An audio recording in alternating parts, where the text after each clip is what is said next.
안녕하세요. 주식의 소리의 애솔입니다.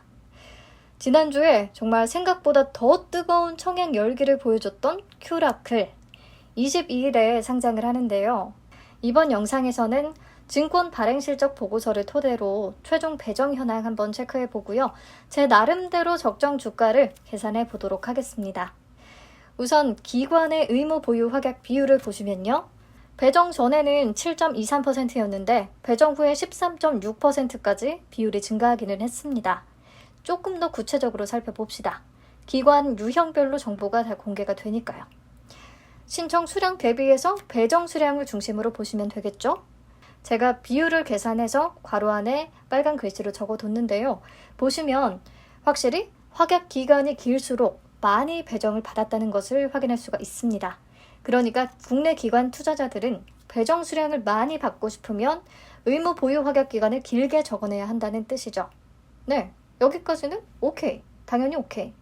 근데 해외 기관 투자자들의 배정 내역을 보면 슬슬 열이 받습니다. 보시면 기존에 거래 실적이 있었던 해외 기관 투자자 중에서는 의무 보유 확약을 신청한 곳이 하나도 없었고요. 그나마 거래 실적이 없었던 해외 기관 투자자 중에서 딱 한 곳이 3개월 의무 보유 확약을 신청했습니다. 하지만 정작 배정된 수량을 보면 이해할 수 없는 결과가 나타나는데요. 의무 보유 확약을 신청한 해외 기관 투자자는 한 주도 배정을 못 받았고요. 미확약 기관 투자자들에게 20만 주가 다 돌아갔습니다. 심지어 비율로 계산하면 0.3%나 돼요. 그래서 신청 수량 대비 배정 수량이 많은 순서대로 정리를 해보면 1위는 미확약 해외 기관 투자자들 되고요. 2위가 3개월 확약을 신청한 운용사, 3위는 1개월 확약 신청한 운용사, 이 순서가 되겠습니다. 아니 왜 이러는 거죠? 왜 미확약 해외 기관 투자자들한테 제일 많이 배정을 하는 거죠? 네, 결국에 이런 이유 때문에 의무 보유 확약 비율을 크게 높이지는 못했습니다. 매우 실망스러운 부분이에요. 특히 제가 이전 영상에서 큐라클은 성장성에 대한 점수나 의무 보유 확약 비율이나 유통 가능 비율 이런 측면에서 오비고하고 비슷한 부분이 많다고 했었잖아요. 그런데 오비고의 의무 보유 확약 비율은 배정 전에 7.68%에서 배정 후에 24.77%까지 늘어났었거든요. 이것과 비교해도 큐라클은 좀 실망스러운 수치기는 합니다. 도대체 다들 왜 이러는 건지 그 내막을 조금 자세히 알고 싶네요. 자, 그래서 상장 직후에 유통 가능 주식 수 얼마나 줄였을지 기대가 전혀 안 되기는 하는데 그래도 정확히 한번 살펴봅시다. 배정 전에는 기존 주주 25%, 기관 투자자 11.98%, 일반 청약자 3.99% 해서 총 유통 가능한 주식 수의 비율이 40.97%에 달했는데요. 이번에 확정된 기관의 최종 의무 보유 확약을 적용하면 기관 투자자들의 비율이 10.35%로 다소 조금 줄어들고요. 그래서 총 유통 가능한 물량은 39.34%가 됩니다. 와, 정말 쥐꼬리만큼 줄어들었네요. 금액으로 계산하면 1,347억 원이나 되고요. 와, 유통 가능 비율과 금액 정말 모두 높은 수준입니다. 특히 기존 주주들의 물량이 25%나 되죠. 이 모든 요소들이 사실 상장일의 위험 요인이 될 수 있습니다. 자, 그래서 여기까지 내용을 정리하고 가면요.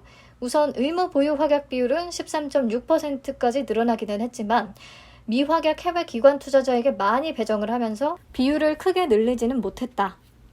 큐라클의 상장일 유통 가능 금액은 1,347억 원이나 돼서 손에 꼽게 높은 편이다. 2021년 IPO들 중에서 대형 IPO를 제외하고 1,000억 원 이상인 기업은 딱 6개 뿐이었다. 그리고 기존 주주 비율도 25%나 돼서 상장일의 매도세가 굉장히 거셀 수 있고 그렇다면 매도 매수 공방이 심해서 주가가 불안정할 가능성이 크다. 이렇게 정리할 수 있겠고요. 이제 제 나름대로 적정 주가도 한번 계산을 해보겠습니다. 우선 비교 기업으로는 큐라클의 투자 설명서를 보시면 유한양행, 종근당, 녹십자 이렇게 3개를 최종 선정하기는 했는데 후보 기업에 한미약품, 신풍제약, 일양약품 등등등 더 많은 기업들이 있었거든요. 여기서 퍼가 너무 높거나 경영상의 변동이 있었던 종목을 제외하면서 최종적으로 3개가 뽑혔던 거예요. 그래서 저는 퍼가 50배 이상으로 높은 기업들은 마찬가지로 똑같이 제외했고요. 그 밖에 증자나 합병으로 인해서 제외됐던 보령제약, 동아ST, 휴온수 글로벌은 포함을 시켰습니다.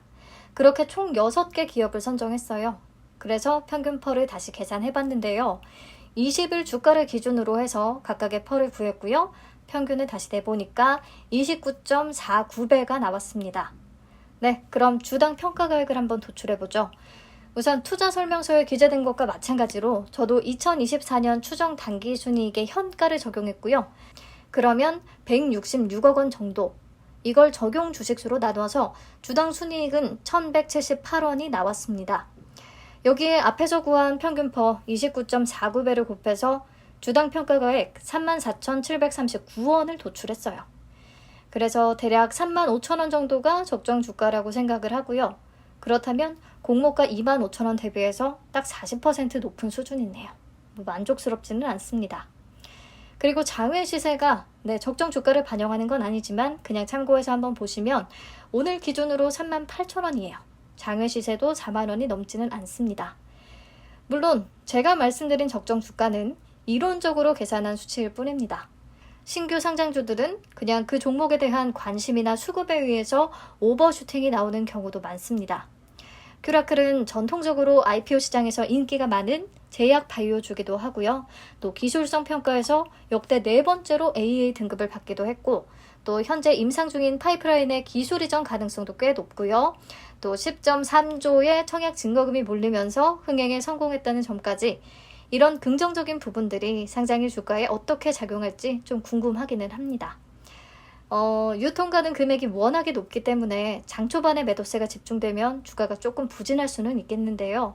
그래도 종목에 대한 평가가 좋다면 505처럼 시간이 흐르면서 매수세가 더 붙을 가능성도 있습니다. 예측하기는 어렵지만 저도 배정을 받은 만큼 조금 긍정적인 생각도 해보려고요. 저를 포함해서 모든 청약하신 분들 좋은 가격에 잘 파셨으면 좋겠네요. 영상 마치겠습니다. 시청해주셔서 감사해요.